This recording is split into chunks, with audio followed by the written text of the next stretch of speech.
አዲስ አበባ የማን ናት? ፊንፊኔን ከን ኤኙቲ? አዲስ አበባ የኔ ነች ማለት እጅግ በጣም ጥሩ ነው። አዲስ አበባ የምታፈራው ፍሩት አላት። ያንን ፍሩት አዲስ አበባ የኔ ስለሆነች የምበላው እኔ ነኝ ማለት ነው። ሌላ አካል ሲመጣ ተይዟል፣ ዞር ዞር በልና ሌላ ፈልግ እንድለው መብት ይሰጠኛል ማለት ነው። የአንድ ሀገር ዋና ከተማ ውስጥ መኖር ከሚሰጡ ፍሩቶች መካከል አንዱ ኢኮኖሚክ ፍሩት ነው። የተሻለ ኢንፍራስትራክቸር፣ ውሃ፣ መብራት፣ መንገድ፣ የተሻለ ትራንስፖርት፣ የተሻለ መኖሪያ ቤትና መኖሪያ አካባቢ፣ የተሻለ ሕክምና፣ የተሻለ ትምህርት ወዘተረፈ። አንተ አዲስ አበባ ከሰጠች ፍሩቶች ውስጥ የትኛውን አጣጥመሃል? እነዚህ ነገሮች አጣጥመህ ነው አዲስ አበባ የኔ ነች የምትለው?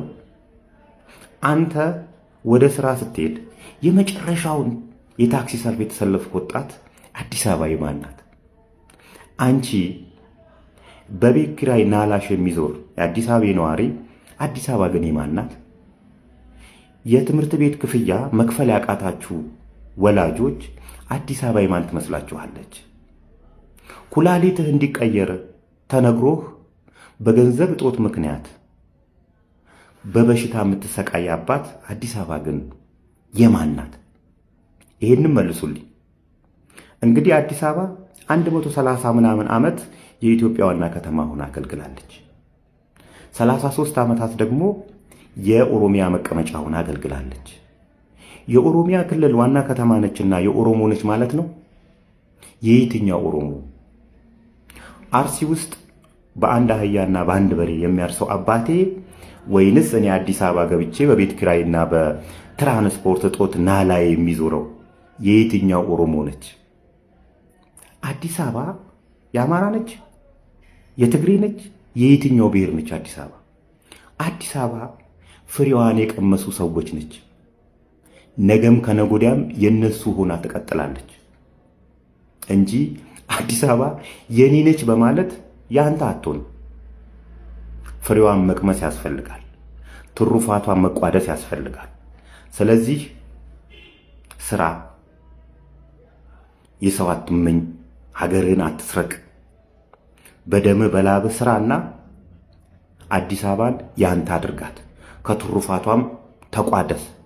ነጋ ጠባ ተነስተህ እንደ ጋጋኖ ፊንፊኔን ከኛ አዲስ አበባ የኔ ነች ብትል አዲስ አበባ ፍሬዋን ከቀመሱ ሰዎች ጋር ወሽማለችና ያንተ አትሆንም። ለመጨረሻ ጊዜ ነው የምነግርህ፣ ያንተ አትሆንም። የኔ ነች ስለተባለ ያንተ አትሆንም። ስለዚህ ይሄ ነው፣ ፍሬዋን ለቀመሱ ብቻ የነሱ ሆና ትቀጥላለች እልሃለሁ።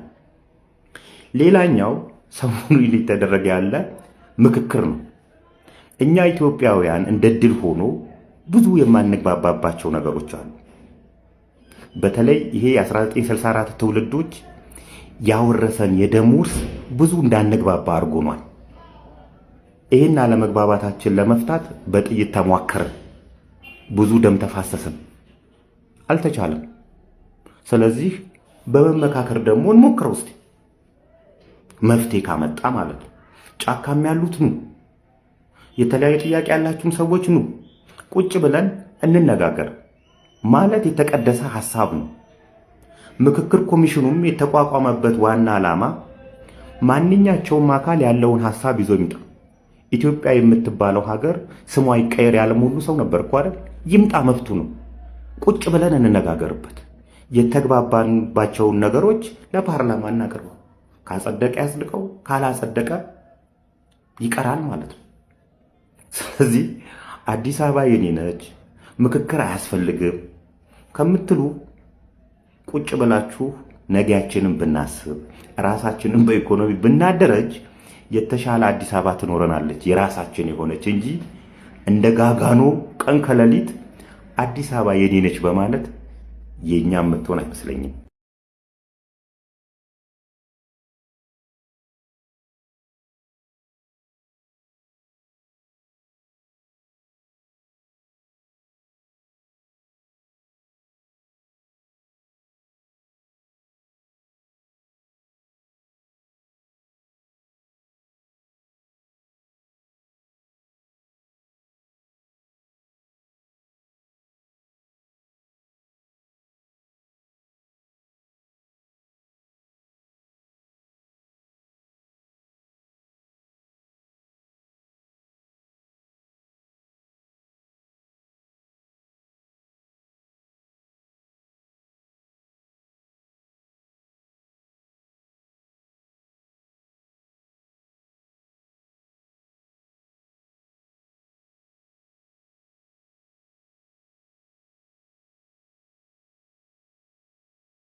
ሀበሻ ሲሚንቶ አንድ ወቅት ኑ በጋራ ሲሚንቶ ፋብሪካ እንገንባ ብሎ ሼር ሲሸጥ ነበር።